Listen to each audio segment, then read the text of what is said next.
we really haven't seen it since we were in rehearsals.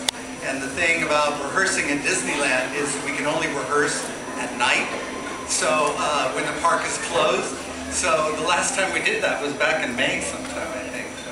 Yeah, it's pretty crazy because even back in May, all the lights weren't finished. So, because we knew we didn't need them until the fall. So Caitlin, who did all the lighting for the parade, kept working on it every week, literally until we got into the fall. And it's so beautiful at night. I love to see parades at night. They just have a whole different quality. Because what happens in the day is that you're competing with everything around you. And at night, everything gets wiped clean because everything turns dark, and then we can just light the parade. It's all like a new shiny toy. Looks great. So Stephen, tell me, what was your inspiration for this parade? Music. Sound. We actually did 7 different concepts for the new Disneyland parade, and we kept looking at different ones. Did we want to do a single-story parade? We looked at an entirely Mickey-based parade. We also looked at a Princess and the Frog parade that was complete from beginning to end.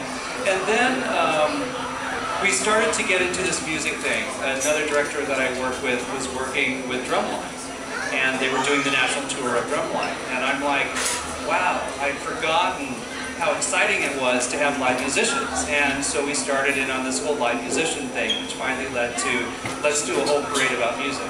Because so much of everything that we do for the parades is all music. It's really, really music-based.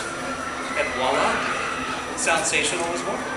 So guys, when Stephen came to you, what did he tell you when he first came to you? How did he approach you? Actually, I think all that you told us was that you had already picked a name. It was going to be Soundsational, and that it was based on Disney music, and that Mickey was going to play the drums, right? I think that was it. That was it. Well, these two are geniuses. I mean, we've worked together for a long time. At least 2 years.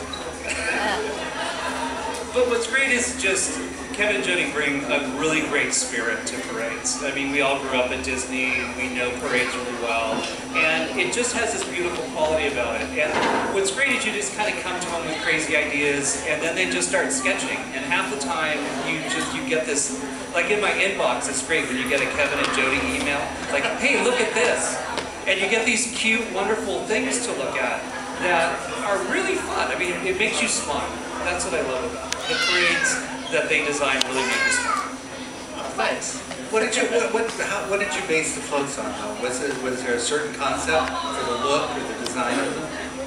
Yeah, I think, well, we were trying to do something different, and we had talked about doing floats that were a little more lyrical, a lot more negative space, open, more delicate, not so heavy fiberglass.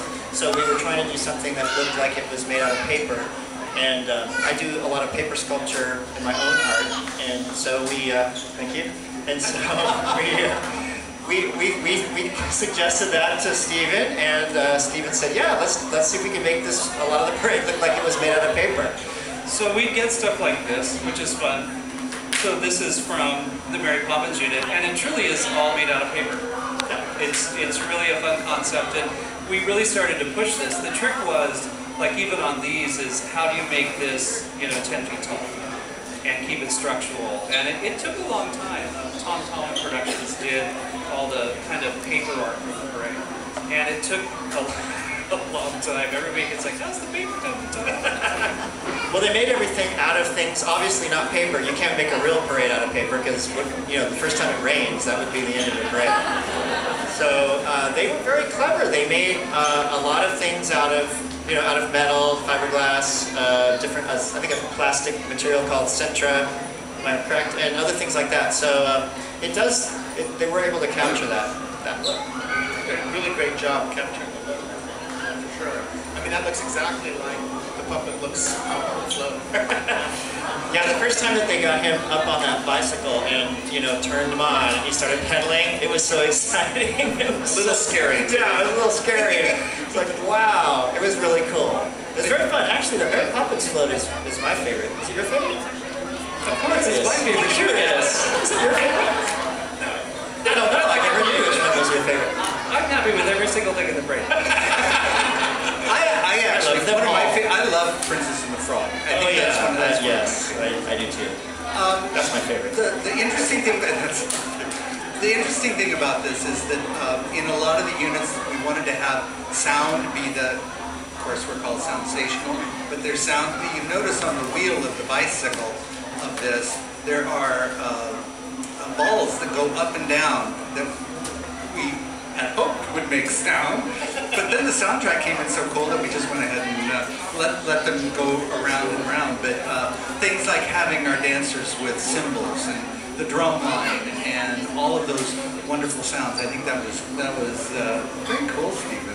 That was fun. There was a lot of stuff we cut too.